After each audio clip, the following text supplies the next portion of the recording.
Welcome back for another video. Filming from this room. I just can't wait to see the back of it. But anyway, yeah, so today is a budget video. The reason for this is that I want to personally keep myself accountable and on budget.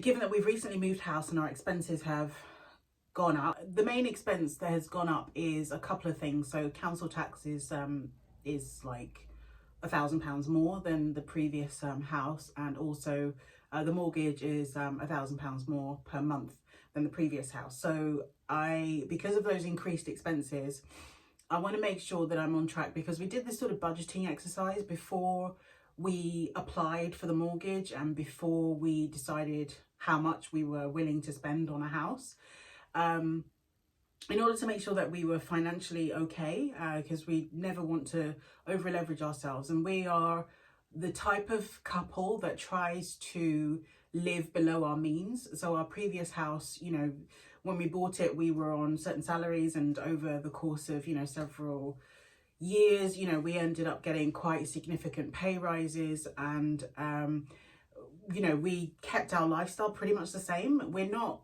particularly flashy people. We don't have expensive tastes. We didn't have, like, you know, the typical what they call lifestyle inflation happen to us. The most expensive thing we ended up buying was a new car, and before that we were between us one car, which is like a 13-year-old car, which is fully paid off. Obviously, well, you would hope it would be paid off after all that time. But yeah, I mean, we never had like big loans. You know, we did our house on a budget. And the reason we moved house, we were looking for better schools for our daughter.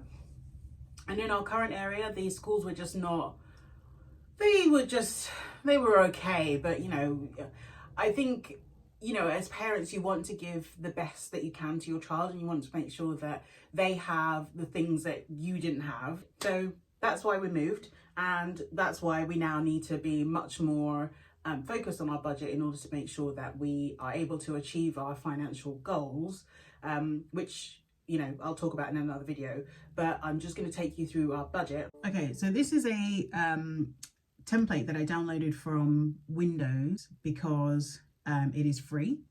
So I don't see the point of paying someone, you know, to download a template when you've got a free template already. So you can see budget breakdown here is all my housing, which I'll go into more detail, and you'll see some areas where there is like 0 against them. And so yeah, so this is my overall monthly budget.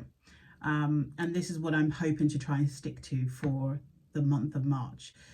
Already this month has proved a little bit weird, so you will see that we're slightly over. So you can see like the biggest portion of my costs is in the housing, and then childcare is the second largest item there. So let's dig into March. I sound so corporate, don't I? Let's have a look at March so far.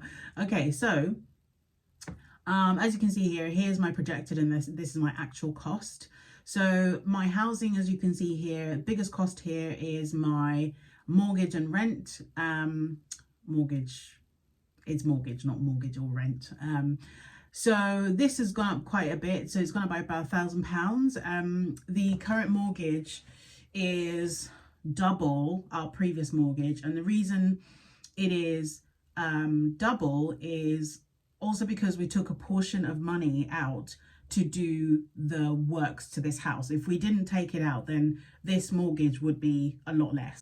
Then our TV license, and for those of you not in the UK, TV license, you have to pay it if you consume any BBC content, because BBC is a public service broadcaster, unlike in other countries where maybe the public service broadcasters rely on donations. The BBC, you have to pay if you consume any of their content. So it's not just TV, even though the name TV license is a bit misleading. It is if you consume their radio programs or podcasts or whatever, you have to pay it. So let me just shut this down. Sorry, 1 second, quit. Thank you. All right, so That's weird. Okay. Anyway, never mind. So then mobiles, I was hoping to bring this down a little bit. We are at home, so we actually have no reason to spend, as much as we do on mobile phones. We both are with O2 and we pay £25 a month. It sometimes comes up a bit more because we have like charity donations that we, you might just like send £3 or whatever it is to a charity. So sometimes it comes up a bit much. But I was trying to bring this down to the cheapest package I found was like £12 or something like that. So I'm going to try and bring that down for the month of April. Then we have electricity and gas. So that's the best deal I could find. Our internet, again, I found a really good deal with 3, and the great thing about it is it's mobile internet, so I don't have to have anybody come and install anything or anything like that. They just sent me the packaging and I got myself connected. £25 for the volume of broadband we consume is perfectly fine for us, and we haven't seen any latency or judder when watching streaming services. So water and sewage, so this is a twice annual charge, so it's £280 for 6 months. So I've had to pay that for the month of March because that's when the bill came in. Now they were asking me to pay on the 1st of April, so I might actually move this cost to April, but let's see. So this might actually not end up. This might be zero for the month of March. Then we've got buildings and contents insurance. So I pay this on an annual basis. So I've actually projected about £50. And so far I've put away £27.50. So in the end, this is probably going to come back as £50. I'm going to put £50 for both as an actual. Then I have a cleaner. Then council tax, quite expensive. That's what I projected, and actually this month I'm gonna pay £287.52. So it's nearly £3,000, I think. It's £2,800 a year for council tax. So okay, so then public transport. Now obviously because I'm at home, I don't really go anywhere by public transport. Occasionally I do have to pop into central London, so I did go in twice this month, so I've projected, the actual cost so far is £19.20. Breakdown cover, this is for if your car breaks down, so AA or AAA or whatever it is. And then car insurance, I pay on an annual basis, but I have a sinking fund in one of my bank accounts, and I'll talk again about that in another video where I create sinking funds for like big expenses. Then we've got car tax, so I was factoring £12.50, but actually it came up by £150 because it's cheaper just to pay it all in one go. So £150. And then fuel, because we don't really go anywhere, we don't spend an awful lot on fuel, although actually Ross does. He does fill up the tank on a monthly basis, so I'm projecting about £80 for that. And then so far I've spent £0 because filled the tank the month before, and then maintenance is just kind of like car maintenance and things like that for unexpected costs. So again, it's another sort of sinking fund that I need to create in my bank account for that in the event that we need to replace something really expensive on the car. Okay. So then insurance, I just put this here as a line because I do actually have health insurance, but I pay that through work and it's subsidized. And I also have life insurance, again, paid through work, which is subsidized. So both of these things I've just left as line items just to make sure that I'm aware that those things exist. And we've got food and drink. So I was trying to keep our weekly shop down to like £50 because it just didn't make any sense that between 3 adults, we were spending about £120 a month, £120 a week on food, and then not to mention takeaways and things like that. It just was getting ridiculous, and I think I worked out that we were spending somewhere in the order of about £6,000, £7,000 on food alone, and I was like, no, that is an area that we can definitely cut back. So I have made some adjustments here where I now cook more. I shop at Lidl, don't shop at Sainsbury's anymore, and the great thing about Lidl is that you don't get tempted by so many things like 2 for 1 and all these like offers that they have. You literally just buy what you need. So I'm trying to cut that down, but so far haven't been that successful because we're already halfway through the month almost, and we're at 275 to, well, over £200. So let's see. Anyway, so I projected £40 for takeaway. So far, £85. Coffees. This was kind of my projected. So maybe if I had a cup of coffee once a week, or maybe twice a week, maybe £22, and it's actually £6.50 so far. So below budget. So over budget definitely on food, and I'm definitely going to be over budget by the end of the month. I know that for sure. Okay, childcare costs, these are fixed. I've got no, like, there's nothing I can do about them. That's just how much it costs for full time, 5 days a week. And then nappies, so because she's at nursery 5 days a week, I don't really spend an awful lot of money on nappies anymore, but I've just factored in maybe £10 a month for I think I probably buy them like every 3 months, and for the pack it's about £20 or something like that. So I'm just paying £10 as a notional amount. Okay, then clothing. So you know how kids are, so I try to, spend as little money as possible on expensive clothes for her, because I remember when she was first born, I was just like, no, I must buy everything from John Lewis, and, it's the best quality cotton, it's all organic, and yada, yada, yada.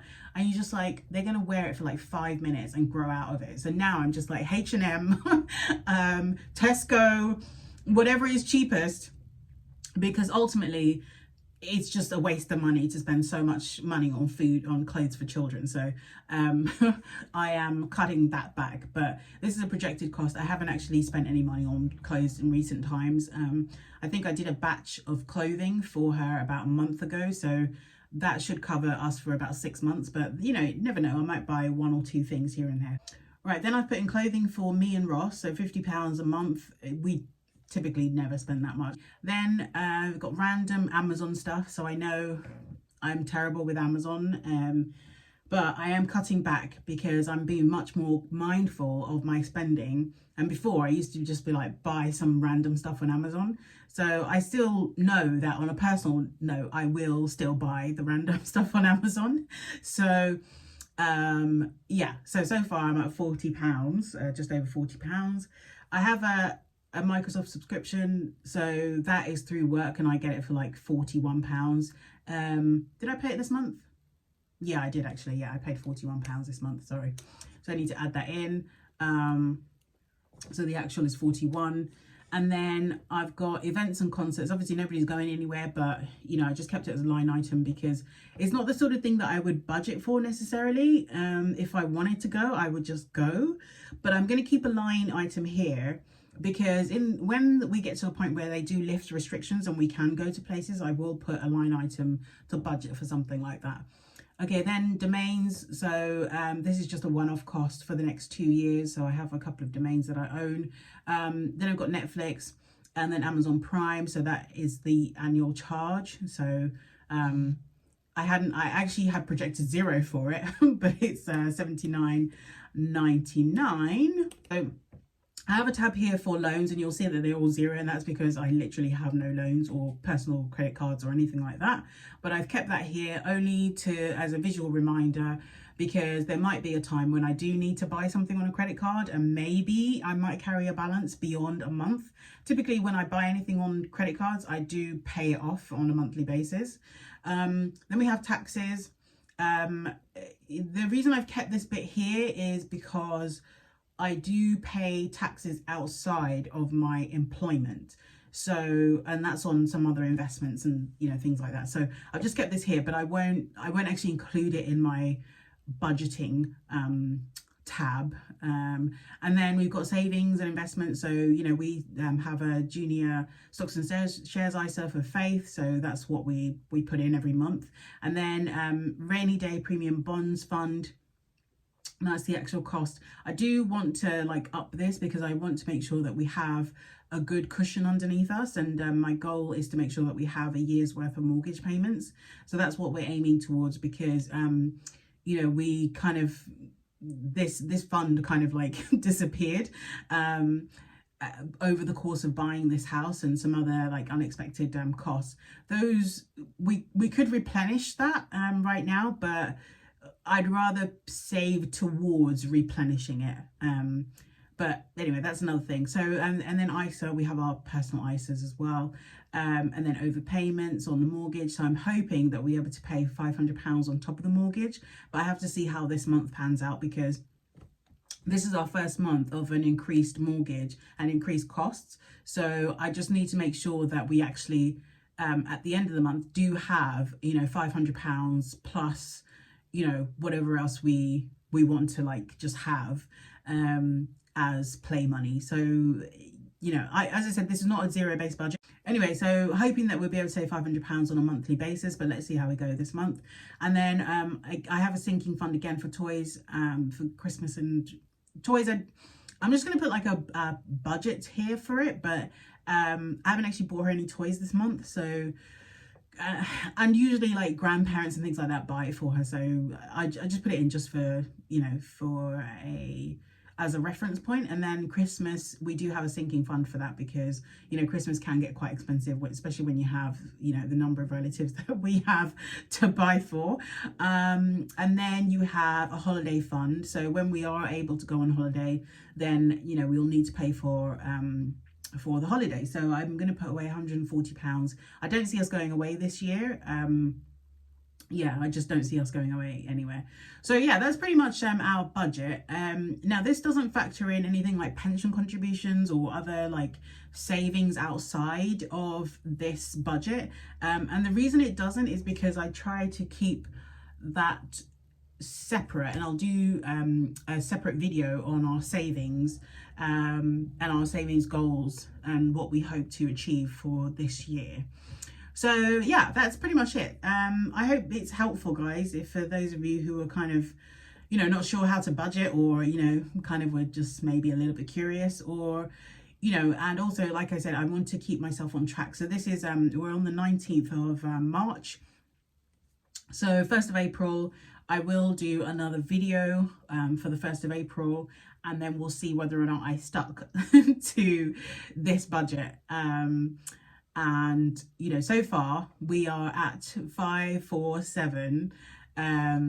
So in theory, I've still got 767 to spend out of that budget. So let's see if I end up spending it all, because, oh, don't forget that there's £500 of mortgage payments that I want to overpay that I haven't done yet, because, like I said, I want to see where we get to at the end of the month before I make that payment. So there's probably only about £200, 267, something like that left over. So if this has been helpful at all, then please give it a like, and I will come back to you in April. But thanks for watching, and I'll see you for the next one. Bye.